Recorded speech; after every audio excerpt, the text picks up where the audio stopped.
Um suposto vazamento do roteiro completo de Vingadores Doomsday voltou a circular com força total nos últimos dias por conta da confirmação por parte de diferentes fontes.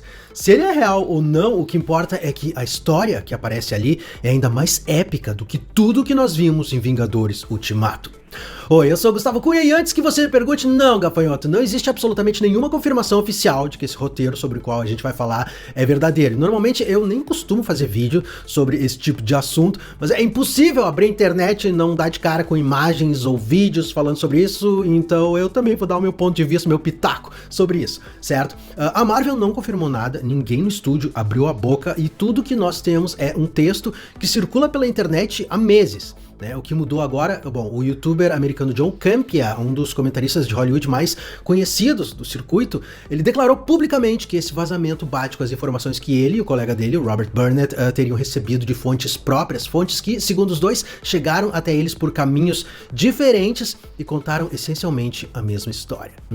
Interessante. Isso prova alguma coisa? Não prova nada, né? Roteiros mudam, refilmagens acontecem e a Marvel tem inclusive um histórico conhecido de plantar informações falsas justamente para rastrear vazamentos, né? Um tipo de operação de contra-espionagem que os caras têm. Então, deixa o Tata ser absolutamente cristalino sobre o objetivo desse vídeo, tá bom? Eu não estou aqui para decretar se esse roteiro é verdadeiro ou falso, eu estou aqui para fazer o que a gente mais gosta de fazer nessa casa, que é manter a roda da especulação girando, destrinchar cada pedaço dessa história hipotética e passar um tempo aqui com você imaginando o que ela significaria se fosse real para os personagens e para o futuro do MCU. Dito isso, aviso óbvio, mas necessário, né? Se esse vazamento for verdadeiro, o que eu vou falar a seguir é potencialmente o maior spoiler da década, né? Então você foi avisado. A roda começa a girar agora. Muito bem, segundo o vazamento, o filme vai abrir em Nova York, mas não a Nova York que a gente conhece do MCU, é a terra do Homem-Aranha do Tobey Maguire. E o cabeça de teia original tá lutando contra ninguém menos do que Deadpool e Wolverine, que foram enviados àquele universo carregando uma bomba capaz de destruir o planeta inteiro.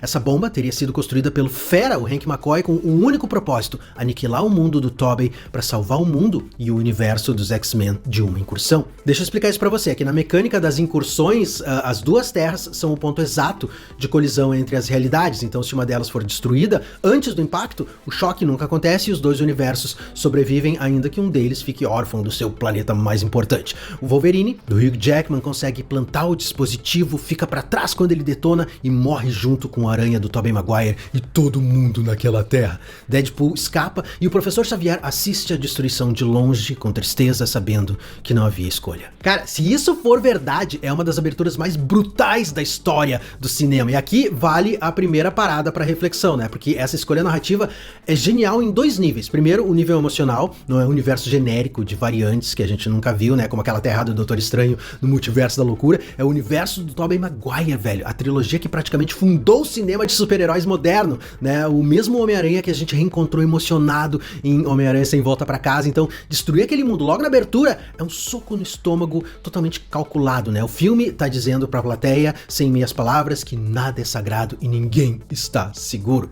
Em segundo lugar, a gente tem o nível filosófico, né? Numa incursão, a única forma de salvar o seu mundo é cometer o maior genocídio imaginável contra outro mundo. É um dilema sem paralelo, né? E colocar esse peso nas costas do Professor Xavier, o eterno símbolo da esperança, da coexistência, é um toque de sadismo que é genial, né? Os heróis mais idealistas da Marvel abrindo o filme como destruidores de mundos. O nosso vazamento, então, volta um pouco no tempo, lá pro funeral do Tony Stark, no final de Ultimato. Steve Rogers devolve as joias do infinito, decide ficar no passado com a Peggy, e os dois têm um filho chamado Jim, uma homenagem óbvia ao James Buchanan Barnes, né, o Bucky Barnes. Até aí nada de novo, a bomba vem logo depois, porque um dia Loki aparece na porta deles, um Loki de antes do final da segunda temporada da série, que avisa ao Steve que a AVT, a Autoridade de Variância Temporal, vai podar aquela linha do tempo, porque o Capitão nunca deveria ter vivido ali, muito menos ter tido um filho naquele lugar. E o Loki oferece uma saída, levar a família Rogers para um universo onde eles não existem e poderiam, portanto, viver em paz.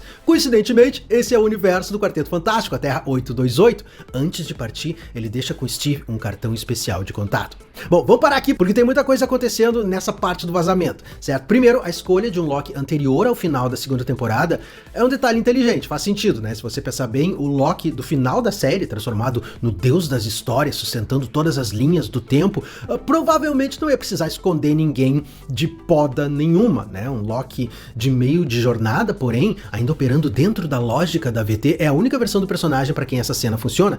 Mas nós também temos aqui uma inconsistência narrativa, né? Porque se Steve Rogers foi levado para outro universo, se ele mudou o seu CEP interdimensional, como diabos ele poderia ter aparecido velho no final de Ultimato para entregar o escudo ao Sam Wilson? Nós temos um problema de continuidade aqui, gafanhoto. Se esse roteiro for real, os caras vão ter que explicar isso. Enfim, 10 anos se passam na vida do Steve Rogers, e então o vazamento conecta a peça que a gente já tinha visto, né? A cena pós-créditos de Quarteto Fantástico, Primeiros Passos, com o Dr. Destino visitando a Sue Storm e o pequeno Franklin Richards. Segundo o vazamento, o Victor Von Doom, ele foi falar com Reed Richards para avisar sobre as incursões e revelar que o universo deles é o próximo da fila e propõe um plano. Mas para que o plano funcione, todo mundo precisa viajar com ele até a Terra 616, o MCU principal. E aí vem o detalhe diabólico. Vitinho pergunta ao Reed se seria possível alguém de outro universo estar vivendo escondido ali. Eles escaneiam o planeta e encontram uma anomalia: Steve Rogers e família. Repara na construção, cara. O vilão chega oferecendo a salvação e de brinde já sabe exatamente onde procurar o intruso, né? Isso é pegadinha do malandro, cara. Eu e você sabemos que o Dr. Destino dos quadrinhos nunca faz uma pergunta para qual ele já não saiba a resposta, né? A suspeita que fica é de que Victor Von Doom já saiba da presença do Capitão e só precisava da tecnologia do Reed, né, e da confiança do Quarteto Fantástico para, quem sabe, encontrar o cara ou algo assim. E o motivo dessa obsessão específica com Steve, gafanhoto, é a chave emocional do filme inteiro, mas a gente já vai chegar lá. O grupo então viaja para a Terra 616, onde Steve convence os Vingadores a ouvirem o plano do Dr. Destino, e a próxima parada acaba sendo o universo dos X-Men. E aqui o vazamento entrega um dos conceitos mais interessantes de toda a saga do multiverso, né? Os X-Men desse universo já sobreviveram a múltiplas incursões. Eles já viram visitantes de outras realidades chegando com sorrisos e bombas. Então, quando os heróis do MCU e o Quarteto Fantástico aparecem por lá, a reação é imediata e totalmente compreensível, né? Eles atacam furiosamente, assumindo que os visitantes vieram destruir o mundo deles. Essa é a beleza estrutural desse roteiro, né? Se ele existir, obviamente. A abertura com o universo do Tobey Maguire não é só um choque gratuito, né? Não é de graça, é a justificativa para a desconfiança dos X-Men. A plateia entende a hostilidade porque viu o que uma incursão faz, né? E viu heróis queridos cometendo o impensável para que o mundo deles pudesse sobreviver. A sobrevivência, o instinto mais básico de qualquer criatura viva. Sobrevivência que você permite a esse canal sempre que você clica no meu link da Amazon para mandar vir tudo que você precisa para você ou para sua casa. É isso mesmo, cara. Qualquer coisa que você já ia comprar de qualquer jeito, um fone de ouvido bacanérrimo, a ração do seu cachorro, se for pelo meu link, que vai estar aqui embaixo na descrição do vídeo, no comentário fixado ou no QR Code da tela, não muda um centavo no preço dos produtos. A única diferença é que uma parte do seu investimento ajuda a manter a roda da especulação girando sobre o eixo sagrado das teorias, e mais vídeos como esse podem continuar chegando até você. E se você não for mandar vir nada, cara, pelo menos deixa o like, né? Se inscreve aqui no canal pra dar aquela força pro Tato, tá certo? Tô contando com você, meu chapa. Muito bem, de volta ao que a gente tava falando. Passado o conflito, o Reed e o Victor explicam a solução: construir canhões colossais em cada terra, capazes de separar permanentemente os universos e encerrar as incursões de uma vez por todas. Algo como transformar cada realidade numa ilha isolada, do jeito que a própria AVT foi separada do resto do multiverso lá na série do Loki. Os heróis se dividem em equipes, cada uma indo para uma terra diferente para instalar o seu canhão. No papel é um plano perfeito, né? E é justamente aí que a vaca começa a caminhar pro brejo, porque enquanto os planos vão avançando, o Steve comenta com o Thor que encontrou um Loki vivo. O Deus do Trovão, obviamente, exige ser levado até o irmão, e usando o cartão que o Loki deixou, os dois localizam a AVT, mas chegam lá tarde demais, porque tá todo mundo morto, e o Loki tá caído no meio da carnificina com o coração arrancado do peito. Bom, vamos deixar isso assentar por um segundo, certo? A AVT, a organização que policia o próprio tempo, exterminada. E o Loki, o personagem que a Marvel matou e ressuscitou tantas vezes que virou piada, né, morto de novo, dessa vez fora de cena, pelas mãos do Dr. Destino. O Steve e o Thor entendem na hora quem é o responsável e o Capitão volta para confrontar o vilão. Agora, um detalhe importante, cara, nos quadrinhos originais das Guerras Secretas, de 2015, o Doutor Destino só consegue criar um mundo de batalha, um mundo bélico, depois de absorver o poder descomunal e praticamente divino dos Beyonders, né, entidades interdimensionais poderosíssimas, os responsáveis pelas incursões em primeiro lugar.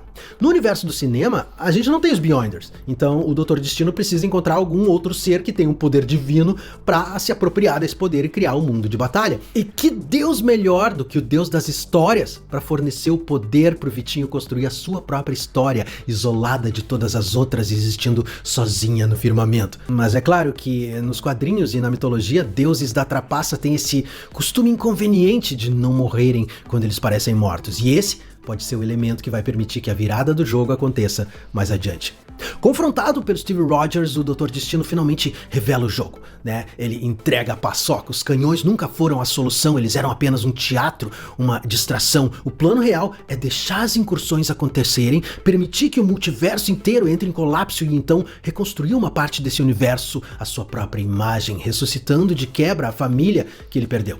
E aqui o vazamento entrega o ouro, né? A origem desse Victor Von Doom. Ele leva o Steve pro castelo dele, na Latvéria, na Terra 828, o mesmo universo do Quarteto Fantástico e o refúgio dos Rogers, lugar no qual o Capitão conhece os seguidores do vilão, bruxas mascaradas, uma das quais se passa pela Peggy Carter para manipular o Steve psicologicamente, e então Vitinho revela a verdade que amarra tudo, foi a presença do Steve naquele universo, um homem que não pertencia àquela realidade que desencadeou a incursão que matou a família do Victor Von Doom. Obcecado em impedir a catástrofe, o Doutor Destino conduziu experimentos cada vez mais perigosos, até que um deles falhou miseravelmente, matando o que restava dos seus e deixando o rosto dele desfigurado, condenando o personagem à armadura e à máscara. Se essa origem soa familiar, velho, isso não é coincidência, né? É a velha profecia do queridíssimo Mestre Yoda em Ameaça Fantasma, aquela cadeia casual que virou um provérbio da cultura pop. O medo abre o caminho pro lado sombrio, porque o medo se transforma em raiva, a raiva vira ódio e o ódio leva ao sofrimento. O Victor Von Doom desse roteiro percorre a trilha inteira sem pular uma única etapa, né? O medo de perder a família vira a obsessão vira o experimento que mata todo mundo e o sofrimento que isso causa leva ao lado sombrio. A diferença cruel em relação a Anakin Skywalker é que o jovem Darth Vader caiu para servir ao imperador. Victor Von Doom decidiu cortar o intermediário e sentar no trono ele mesmo. E como vingança, na frente do Capitão América, Vitinho ainda mata o Jim, o filho do Steve. Velho, isso é muito punk.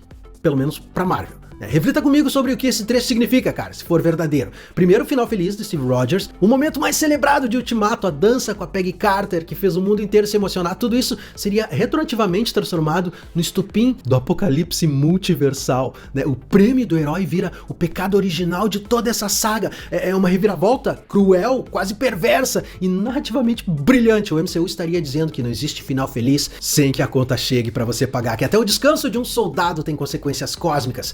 Segundo e mais importante, pela lógica desse roteiro, o Doutor Destino não tá errado sobre os fatos, né? O Steve causou a incursão, a família do Vitinho morreu por causa disso. O vilão da maior saga da Marvel seria movido por uma dor legítima e uma acusação verdadeira, né? E isso, meu chapa, é o que separa os grandes vilões dos capangas de aluguel, né? O Thanos tinha uma filosofia, Vitinho é movido pelo luto. E o luto, meu amigo, é um combustível de alta octanagem para vingança. O Doutor Destino anuncia a Latvéria que os Vingadores estão chegando e o país se prepara para guerra. E do outro lado, acontece a imagem que todo fã de quadrinhos esperou a vida inteira pra ver, né? O Quarteto Fantástico, os Vingadores e os X-Men unidos marchando pra batalha. E o Thor, num dos momentos mais operísticos desse vazamento, reza pra Odin, que responde enviando um exército direto do Valhalla pra se juntar à batalha.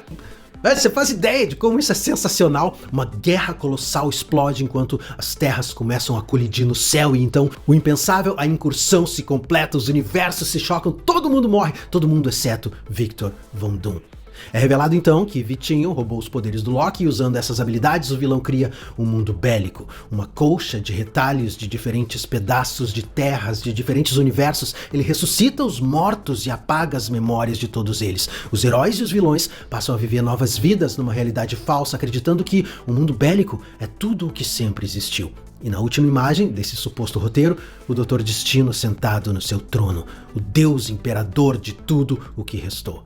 Fim. Se esse roteiro for real, Doomsday não é um filme com o final, é um filme que é o começo do próximo, um gigantesco e belíssimo Prólogo. Um mundo bélico com o status quo deixa Vingadores Guerras Secretas amarrado de um jeito fascinante, né? Um elenco inteiro vivendo vidas falsas, um deus imperador no trono e a pergunta inevitável: quem vai se lembrar no final? Mas eu volto a dizer, né, pela última vez, porque a honestidade vem antes do hype, meu chapa. Nada disso está confirmado, certo? O que a gente tem, no fim das contas, é uma história hipotética, boa demais pra ignorar. Vai dizer, heróis forçados a decisões monstruosas, o final feliz do Capitão América transformado numa tragédia, um vilão movido pelo luto totalmente legítimo e um deus imperador sentado sobre as ruínas de tudo isso. Se for mentira, cara, vai ser um grande desperdício, uma pena. E se for verdade, a Marvel tá prestes a entregar a narrativa mais ousada da sua história no cinema. De qualquer jeito, a roda da especulação agradece e continua girando e girando.